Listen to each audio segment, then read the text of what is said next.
Global tech giants भारतीय market पर फिदा हुए चले जा रहे हैं और वो भी अमेरिकन टेक जायंट्स। आज की इस वीडियो में हम बात करेंगे माइक्रोसॉफ्ट की एक मैसिव इन्वेस्टमेंट अनाउंसमेंट के बारे में जो उन्होंने भारत में की है। बात सिर्फ माइक्रोसॉफ्ट या गूगल तक ही महदूद नहीं, Amazon ने भारत के अंदर $35 बिलियन की इन्वेस्टमेंट का ऐलान कर दिया। $35 बिलियन। हम देखेंगे इस हवाले से क्या नई डेवलपमेंट सामने आई है, इससे भारत को क्या फायदा हो सकता है, और ये भी थोड़ा सा जानने की कोशिश करेंगे कि डोनाल्ड ट्रंप जब अपनी कंपनीज को कह रहे हैं कि भारतीयों को आप ना रखें, अमेरिकन को फौकियत दें, अमेरिका में जॉब अपॉर्चुनिटीज क्रिएट करें, तो ये टेक जायंट्स भारत में क्यों जा रहे हैं, भारतीय मार्केट में इतनी दिलचस्पी क्यों ले रहे हैं। इसके पीछे भी कुछ इंटरेस्टिंग डायनामिक्स हैं जो इन कंपनीज को भारत की तरफ अट्रैक्ट कर रहे हैं। तो आज की इस वीडियो में हम देखेंगे ये इन्वेस्टमेंट प्लान्स भारत के अंदर, इससे भारत को क्या फायदा होने जा रहा है और आखिर ये कंपनीज चाहती क्या हैं। क्या डोनाल्ड ट्रंप को कोई पैगाम दिया जा रहा है या इनके अपने एम्बिशंस हैं, आइए जानते हैं।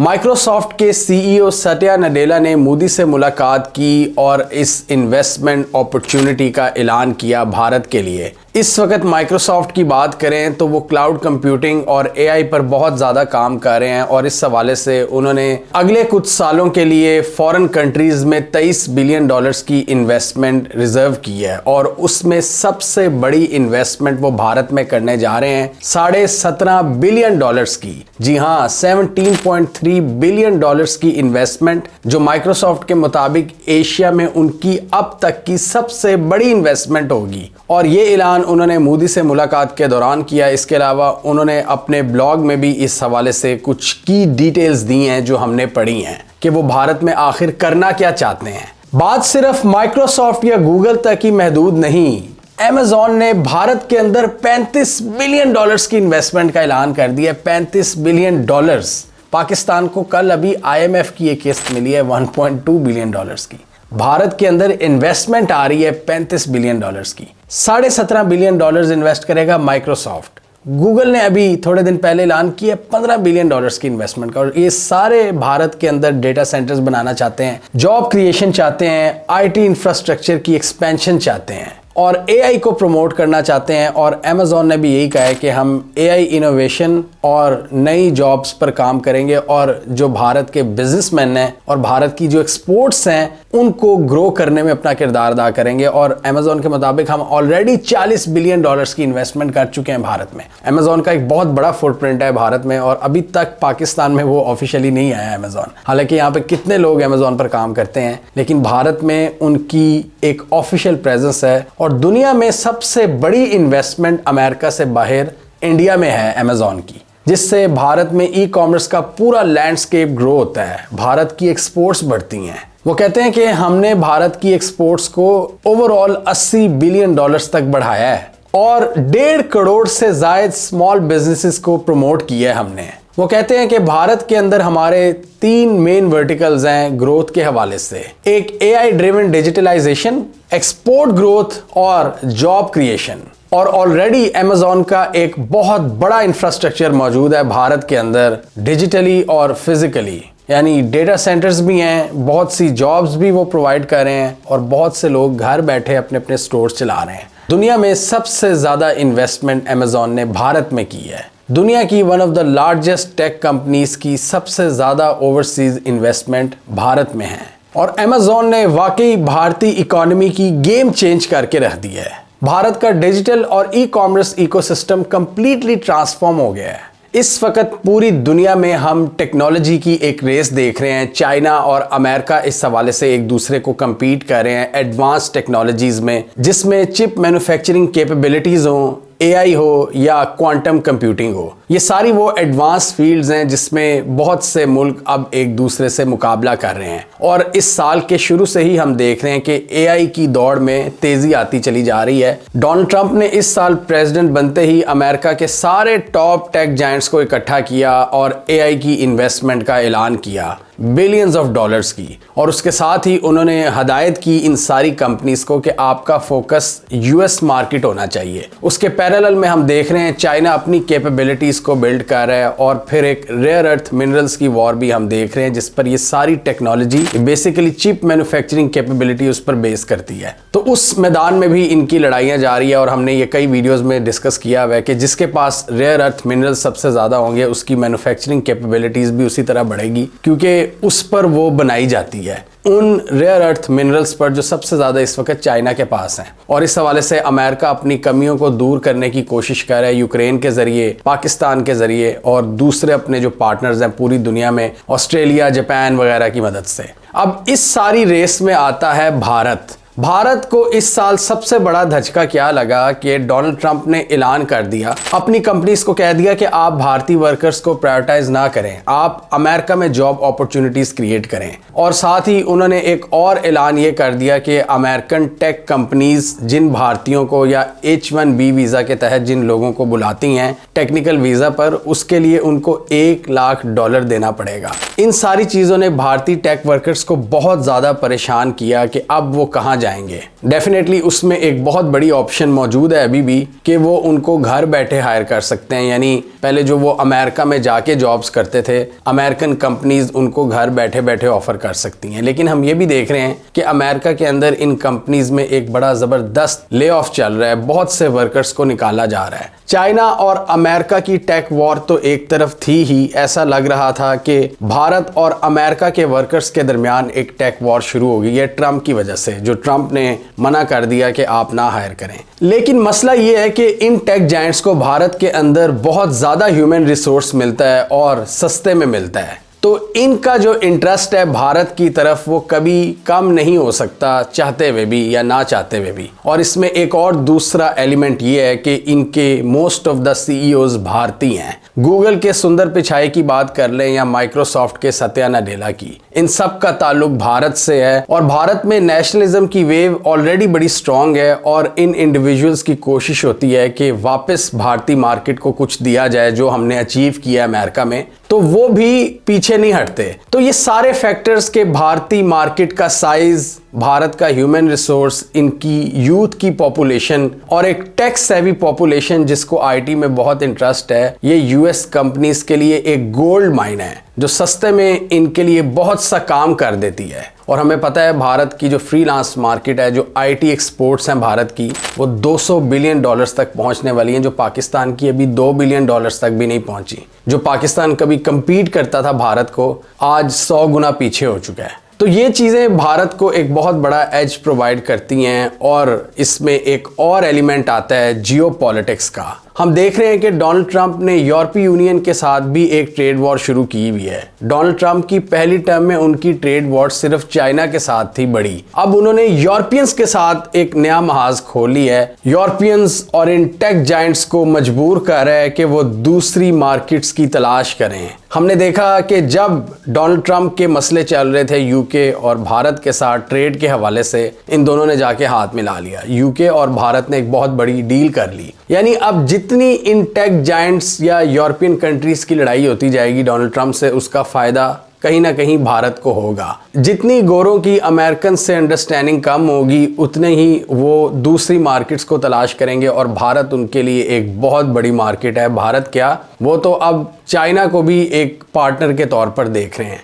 और इसके अलावा ये बड़े बड़े टेक जायंट्स और इनके सीईओज जो पीछे से भारतीय हैं। पिछले दिनों हमने देखा कि गूगल ने $15 बिलियन की इन्वेस्टमेंट का ऐलान किया है भारत के अंदर, जिसमें एआई इंफ्रास्ट्रक्चर और डेटा सेंटर्स खोले जाएंगे। और अब माइक्रोसॉफ्ट ने कह दिया है कि हम भारत में इन्वेस्टमेंट करेंगे। सत्या नाडेला ने खुद मुलाकात की है मोदी साहब से और $17.3 बिलियन जिसमें डेटा सेंटर्स खोले जाएंगे, जिसमें पूरा इंफ्रास्ट्रक्चर खड़ा किया जाएगा, स्किल डेवलपमेंट की जाएगी एआई के तहत। और इवन वर्किंग क्लास को टारगेट किया जाएगा कि वो अपनी सीवीज को किस तरह अपग्रेड करें, किस तरह वो अप्लाई करें। जो कम पढ़े लिखे लोग हैं उनको एआई के जरिए एम्पावर किया जाएगा, उनको स्मार्ट टूल्स दिए जाएंगे उनके मोबाइल फोन्स पे कि आप अपने काम इस तरह आसानी से कर लें। इंफ्रास्ट्रक्चर, स्किल्स और सॉवरेन कैपेबिलिटीज, अब सॉवरेन कैपेबिलिटीज का क्या मतलब है कि डेटा सेंटर्स भारत के अंदर खोले जाएंगे, यानी भारत को एम्पावर किया जाएगा, भारतीय सरकार को, कि वो सारा डेटा मैनेज अपने मुल्क के अंदर करें। पाकिस्तान बड़े अरसे से इन टेक जायंट से कह रहा है कि आप डेटा सेंटर्स हमारे मुल्क में खोलें,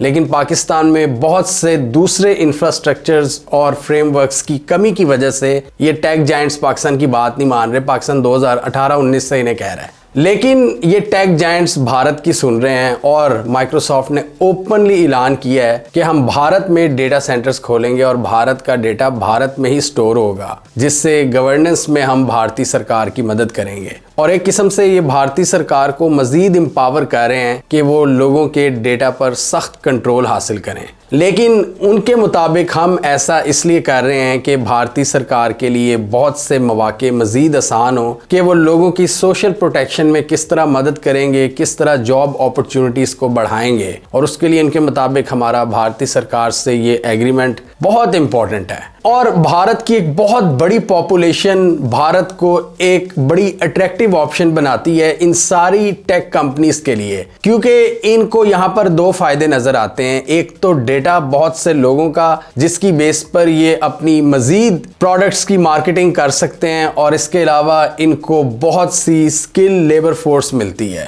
फ्रीलांसर्स की एक बहुत बड़ी तादाद मिलती है जो अमेरिका के मुकाबले में काफ़ी चीप होती है। तो ये चीज़ें भारतीय मार्केट को इनके लिए काफ़ी अट्रैक्टिव बनाती हैं। तो ये इन टेक जायंट्स की तरफ से डोनाल्ड ट्रंप को एक शायद इनडायरेक्ट पैगाम भी है कि आप जितना मर्जी हमें रोकें, हमारे प्लान्स तो चलते रहेंगे। और ऑब्वियसली उनका एक कोटा होता है जो उन्होंने बाहर के मुल्कों में इन्वेस्ट करना होता है, वो उसके तहत कर रहे हैं। वो ट्रंप के प्लान्स को भी डिस्टर्ब नहीं कर रहे, उन्होंने पूरी दुनिया में एक्सपैंड भी करना होता है, तो वो उन प्लान्स के तहत वो एक्सपैंड कर रहे हैं। और इस हवाले से कैनेडा, यूएई, पुर्तगाल और भारत में मैसिव इन्वेस्टमेंट्स कर रहे हैं। और भारत में ये सबसे बड़ी इन्वेस्टमेंट है माइक्रोसॉफ्ट की। और ये इंटरेस्टिंग चीज़ है देखने वाली कि ये जो जितने इंडियन सीईओज होते हैं, इनकी कोशिश होती है कि सबसे ज़्यादा इन्वेस्टमेंट ये भारत के अंदर लाएं। और ये बड़ा अब इंटरेस्टिंग फिनोमिना है कि एक तरफ H1B वीज़ा वर्कर्स को बड़ा डिस्करेज भी किया जा रहा है ट्रंप की तरफ से, और दूसरी तरफ यही टेक जायंट्स भारत में अपनी इन्वेस्टमेंट्स को बढ़ा रहे हैं। यानी क्लियरली उनको अभी भारतीय वर्कर्स की और भारतीय मार्केट की ज़रूरत है। इतनी आसानी से वो उसको इग्नोर नहीं कर सकते, जो उनको भी ऑब्वियसली आदतें लग गई हैं, जो उनके पैटर्न सेट हो गए हैं भारतीय वर्कर्स के साथ। तो इस हवाले से माइक्रोसॉफ्ट के मुताबिक हम बड़े बड़े डेटा सेंटर्स खोलेंगे। माइक्रोसॉफ्ट के मुताबिक उनके 22,000 एम्प्लॉयज ऑलरेडी काम कर रहे हैं बेंगलोर,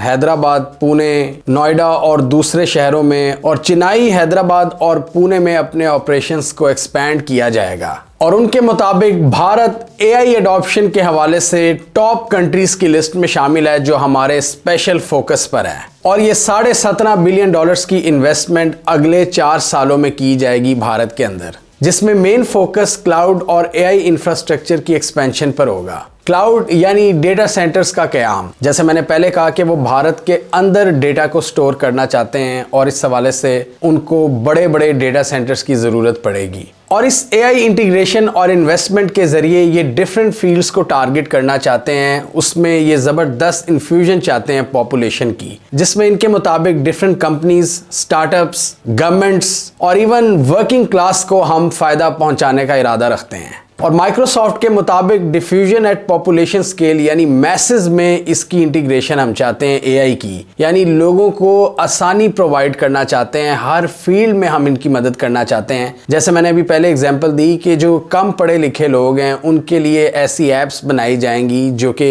एआई की मदद से उनकी मदद करेंगी सीवी बनाने के लिए या कहीं जॉब की एप्लीकेशन के लिए, मल्टीलिंगुअल एक्सेस के लिए यानी लैंग्वेजेस को समझने में आसानी प्रोवाइड की जाएगी, और इस तरह के और बहुत से आसान फीचर्स मुतारिफ करवाए जाएंगे आम लोगों के लिए जो इतने पढ़े लिखे नहीं हैं। और भारत की नेशनल कैरियर सर्विस के साथ मिलकर ये 310 मिलियन इनफॉर्मल वर्कर्स को कनेक्ट करना चाहते हैं, यानी तकरीबन 31 करोड़ लोगों को, भारत की ministry of labour and employment के साथ काम करके। और इस हवाले से ये मल्टीपल वेलफेयर स्कीम्स शुरू करेंगे भारतीय हुकूमत के साथ, और भारत की सोशल प्रोटेक्शन कवरेज को 24% से 64% तक ले जाने का इरादा रखते हैं। यानी हुकूमत को एम्पावर किया जाएगा कि सोसाइटी के जो निचले तबकात हैं उनको किस तरह अपग्रेड किया जाए, उनके लिविंग स्टैंडर्ड्स को किस तरह इंप्रूव किया जाए। ऑब्वियसली ये बातें देखने में तो बहुत अच्छी हैं, लेकिन इसमें एक बहुत बड़ा सवाल ये पैदा होता है कि माइक्रोसॉफ्ट यहाँ पर एम्पावर कर रहा है भारतीय हुकूमत को डेटा के हवाले से, जहां पर नो डाउट कुछ बेहतरी आएगी भी, लोगों के लिविंग स्टैंडर्ड्स इंप्रूव होंगे, लेकिन इसी डेटा को भारतीय हुकूमत मिसयूज भी कर सकती है अपने लोगों पर सर्वेलेंस बढ़ाने के लिए या उनकी प्रोफाइलिंग करने के लिए, उनको सेग्रीगेट करने के लिए। और फिर इसका इस्तेमाल आपको पता है कहां पर होता है, इलेक्शन कैंपेन्स में होता है, लोगों की पकड़ धकड़ में भी हो सकता है, या फिर बड़े बड़े ब्रांड्स को ये डेटा बेचा भी जा सकता है। आपको पता है भारत में कितनी करप्शन है, इस पूरे रीजन में बहुत ज्यादा करप्शन है कि इस डेटा को अगर कोई हुकूमती ऑफिसर पकड़ के किसी ब्रांड को बेच दे कि यार ठीक है आप अपनी मार्केटिंग करो, मुझे इतना पैसा दे दो, ये मैं आपको एक इतना बड़ा सेट दे रहा हूं डेटा का। तो इस तरह के बहुत से मसाइल सामने आ सकते हैं इस डेटा की वजह से। ये जो लोकलाइज्ड डेटा होगा, इससे नो डाउट भारतीय हुकूमत को पोटेंशियली बहुत ज्यादा ये पावर दे देंगे। लेकिन ऑब्वियसली जो प्रेस स्टेटमेंट्स में बातें आती हैं वो सारे अच्छे कलमात ही होते हैं कि इससे लोगों का लिविंग स्टैंडर्ड बढ़ेगा, लोगों की ज़िंदगी आसान होगी, जहां वो एक हद तक ज़रूर होंगी, लेकिन वहां पर बहुत से चैलेंजेस भी आएंगे। और इसके अलावा एक टारगेट इन्होंने ये भी रखा है कि 2030 तक 20 मिलियन इंडियंस को एआई स्किल सिखाई जाएंगी, यानी एआई के हवाले से उनको एम्पावर किया जाएगा कि आम लोगों में एआई के फीचर्स का इस्तेमाल बढ़े। 20 करोड़ लोगों को ये स्किल सिखाई जाएंगी और ये सिर्फ माइक्रोसॉफ्ट करने का इरादा रखता है। गूगल के प्लान्स अलग हैं जिसमें वो गवर्नमेंट, इंडस्ट्री, डिजिटल प्लेटफॉर्म्स के साथ काम करेंगे और वो कहते हैं कि हम मिलियंस ऑफ लोगों को भारत में इस वक्त एआई स्किल सिखा रहे हैं जिसका रियल इकोनॉमिक इम्पैक्ट जनरेट हो रहा है और हमारी वजह से जॉब्स क्रिएट हो रही है भारत के अंदर, हमारे इन प्लान्स की वजह से। और इनके मुताबिक हम भारत के अंदर जो डेटा सेंटर्स बनाएंगे, जो सारा डेटा भारत के अंदर मैनेज किया जाएगा, इससे बहुत सी कंपनीज फायदा उठाएंगी और इससे इनके मुताबिक ये भारत को डिजिटली सॉवरन बना देंगे, यानी भारत डेटा के हवाले से खुद फैसले ले सकेगा। और डेटा ही आजकल के दौर की एक बहुत बड़ी हकीकत है। ये जो टेक जायंट्स हैं ये हमारा बहुत सा डेटा निकाल कर ले जाते हैं। अब पाकिस्तान की बात करें तो पाकिस्तान में तो कोई लोकलाइज सिस्टम नहीं है, हमारा तो बिल्कुल ही आवे का आवा बिगड़ा हुआ है। पाकिस्तानी हुकूमत ने मुतादिद बार इनसे रिक्वेस्ट की है, लेकिन वो लोकलाइज सिस्टम भी नहीं है और बाहर भी हमारे डेटा की कोई परवाह नहीं करता। तो पाकिस्तानियों का डेटा तो अक्सर डार्क वेब पर भी फॉर सेल होता है। माइक्रोसॉफ्ट के मुताबिक हम भारतीय सरकार की मदद करेंगे कि किस तरह डेटा प्रोटेक्शन को भी हम मेक श्योर करेंगे। और माइक्रोसॉफ्ट के ब्लॉग के अंदर इन्होंने खुद मेंशन किया हुआ है कि ये गवर्नेंस की स्ट्रेंथनिंग में मदद करेगा। मतलब क्लियरली इससे हुकूमतें मजबूत हो रही हैं। इस तरह के इकदाम से टेक जायंट्स और हुकूमतों के दरमियान जो कोलैबोरेशन है वो बढ़ती जा रही है, जो किसी हद तक लोगों के लिए नुकसानदेह भी है। हुकूमतों का काम तो आसान हो रहा है, हुकूमतों का तो ये पॉइंट ऑफ व्यू है कि पॉपुलेशन बहुत ज़्यादा है और जितने भी सिक्योरिटी थ्रेट्स हैं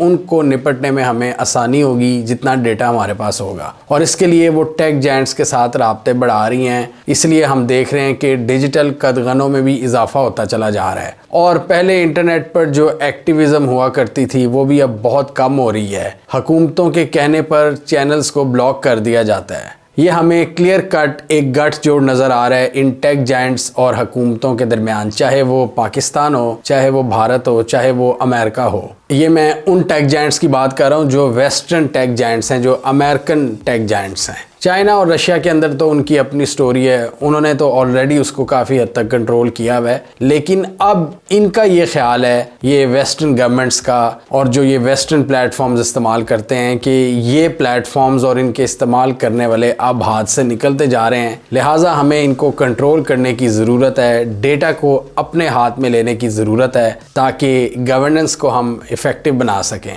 उनके लिए तो ये एक सिंपल टर्म है और माइक्रोसॉफ्ट भी बड़े अच्छे अंदाज में इसको लिख देता है कि गवर्नेंस की बेहतरी में मदद मिलेगी, लेकिन हमें पता है इसके पीछे बहुत सी सर्विलेंस और कंट्रोल होता है हुकूमत का, जो कई जगहों पर ब्रूटैलिटी और इल्लीगल एक्शंस में भी कन्वर्ट हो जाता है। आजकल सोशल मीडिया प्लेटफॉर्म्स लोगों के एक्सप्रेशंस का एक बहुत बड़ा जरिया है और इन्होंने जहां लोगों को एम्पावर किया है किसी हद तक अपनी आवाज़ को एक्सप्रेस करने में, वहीं उन्होंने हुकूमतों को भी एम्पावर कर दिया है कि वो मैक्सिमम लोगों पर चेक एंड बैलेंस रख सकें और कौन क्या कह रहा है डायरेक्टली उसको उधर से ही पकड़ लें और अगर कोई नहीं भी बोल रहा उसको भी इवन ट्रैक किया जा सकता है। यानी अब हुकूमत के पास कंट्रोल की ऑप्शंस बहुत ज़्यादा बढ़ गई हैं, जो 70s और 80s में या उससे पिछले अदवारों में हमने जो इनकलाब देखे हैं, उस वक़्त ये टेक्नोलॉजी नहीं थी। उस वक़्त ह्यूमन सर्विलेंस होती थी, उस वक़्त ज़्यादा ह्यूमन इंटेलिजेंस पर काम किया जाता था, और अब आर्टिफिशियल इंटेलिजेंस है। और आज की जो आर्टिफिशियल इंटेलिजेंस है, मुझे नहीं पता ये ज़्यादा हुकूमतों के लिए फ़ायदेमंद है या इंसानियत के लिए।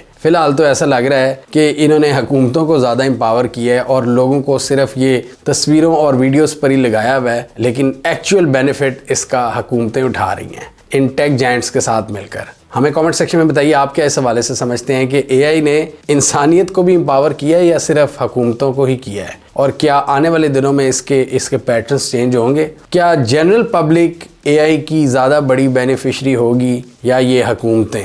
क्या आपके ख्याल में एआई की वजह से लोगों पर सर्विलेंस बढ़ती जा रही है? आप क्या समझते हैं? कमेंट कीजिए। इसके अलावा हमारा यूट्यूब चैनल सब्सक्राइब कर लो, साथ ही वो बेल आइकॉन भी दबाना, ताकि वो स्टोरीज दुनिया भर से, पाकिस्तान से जिनकी मेन स्ट्रीम मीडिया पर प्रॉपर कवरेज नहीं होती, हमारे प्लेटफॉर्म के थ्रू आप तक टाइम पर पहुंच जाएं।